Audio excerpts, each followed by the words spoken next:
Hello and welcome to today's episode. Today I want to address one of the most common questions that comes up when people are on GLP-1 medications. What should I eat? GLP-1 medications are now being used far more widely than we ever expected, with a truly exponential growth. Often what people notice first is that the food noise decreases. There isn't the same feeling of wanting to eat or thinking about food all the time. And while that can feel like a relief, it doesn't remove the importance of eating the right things. A little background before we dive in. GLP-1 medications don't just affect weight or blood sugar. They fundamentally change appetite, fullness, and interest in food. So today's episode is not whether or not to use GLP-1s. Instead, we're talking about how to eat well while on them, using culinary medicine principles. So what do GLP-1s actually do to appetite and eating patterns? GLP-1 is a natural hormone, and it's released after eating. It slows down gastric emptying, it signals fullness, and acts on the brain's appetite and reward centers. When this hormone is amplified through medications, people commonly report feeling full very quickly, skipping meals unintentionally, and losing interest in heavy, greasy, or sugary foods. Many people also notice a preference for lighter and fresher flavors. It's important to emphasize that these are physiologic and neurochemical effects. This isn't about willpower, discipline, or doing it right.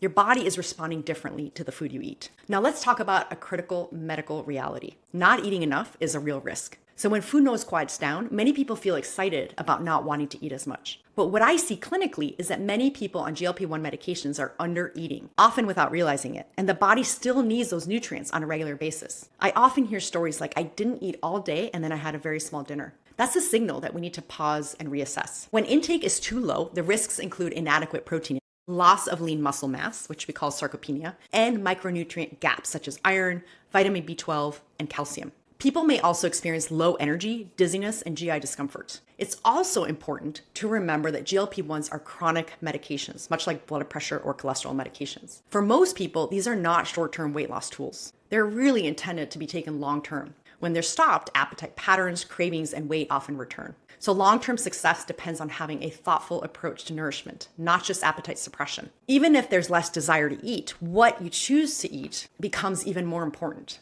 This is where culinary medicine becomes especially helpful. When we're eating with smaller appetite, the guiding principle is quality over quantity. So every bite counts. Protein is important, but not protein alone. We also need fiber and healthy fats to support digestion, satiety, and nutrient absorption. Texture matters also. Because gastric emptying is slowed, gentler textures are often better tolerated.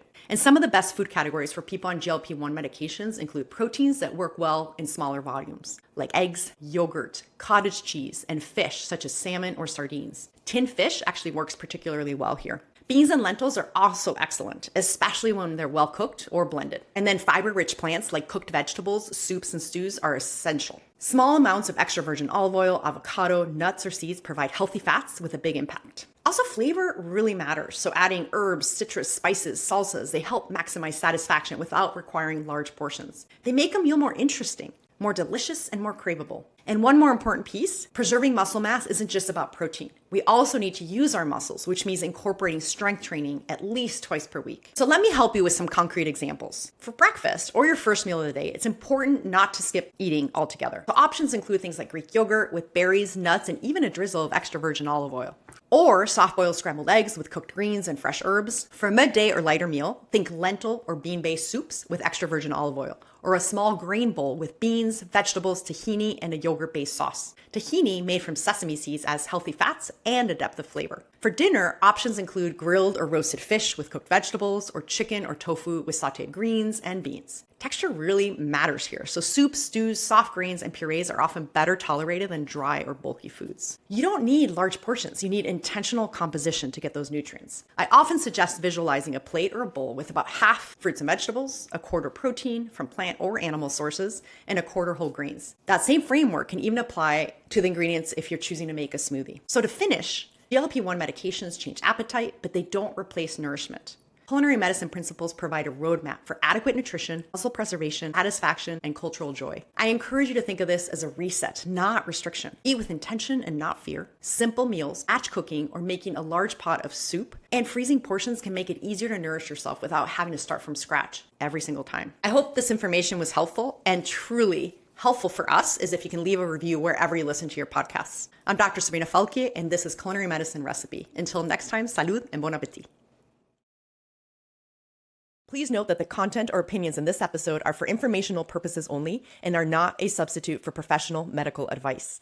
If you are uncertain if an ingredient mentioned here is suitable for your diet due to allergies or other reasons, please discuss with your doctor or other qualified healthcare provider.